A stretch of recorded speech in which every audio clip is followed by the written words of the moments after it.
Metodiky majú slúžiť ako pomôcka pre učiteľov. Je to hotový materiál, po ktorom siahnu a môžu ho využiť na vyučovaní. Metodiky majú podľa mňa zefektívniť prípravu učiteľa na vyučovanie, majú priniesť do škôl zážitkovosť a pripraviť žiakov na život v 21. storočí.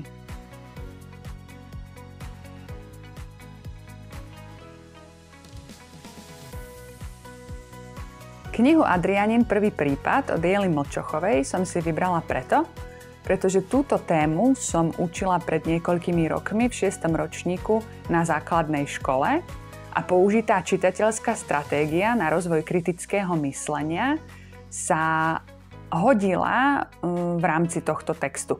Žiaci na základe tejto čitateľskej stratégie na rozvoj kritického myslenia majú odhaľovať stopy, odhaľovať dôkazy.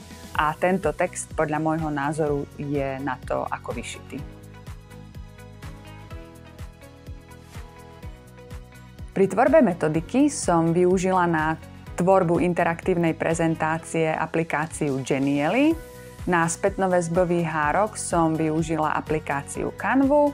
Takisto som pri tvorbe escape roomov, teda unikových miestností, využila aplikáciu na to určenú.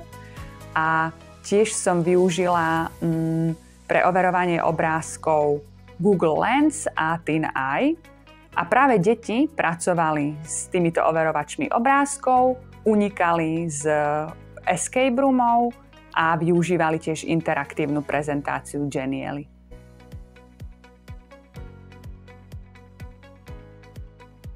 Sama mám rada detektívnu literatúru, odhaľovanie záhad a tiež som veľkou fanúšičkou escape roomov, či už v online svete alebo tých fyzických. A v podstate únik z escape roomov je dnes veľmi populárna a aktuálna téma, tak verím, že aj žiakov tento prvok v metodike zaujme.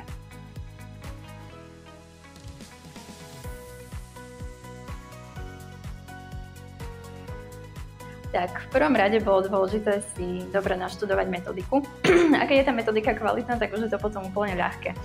Skvelé bolo, že sme k tomu mali aj taký ten webinár predtým, že vlastne nás naviedli, čo ako máme robiť. A ja si myslím, že akože aj napriek tomu, že síce dostaneme nejaký postup, tak je dôležité si v tom zachovať samého seba a učiť tak, ako je to nám prirodzené. Ale hlavne bolo teda vedieť, že čo robím, čo je teda výsledkom a že čo ja chcem dosiahnuť.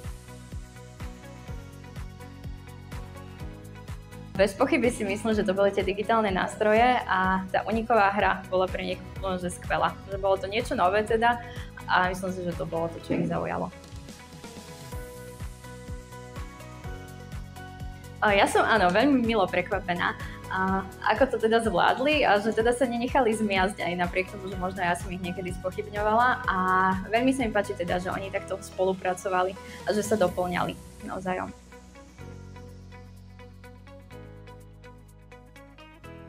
Určite sa s týmto dá pracovať.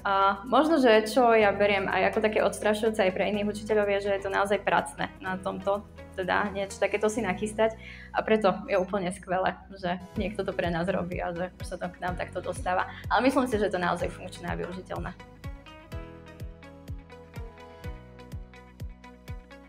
Docela som sa cítil na tejto hodine nejaký detektív.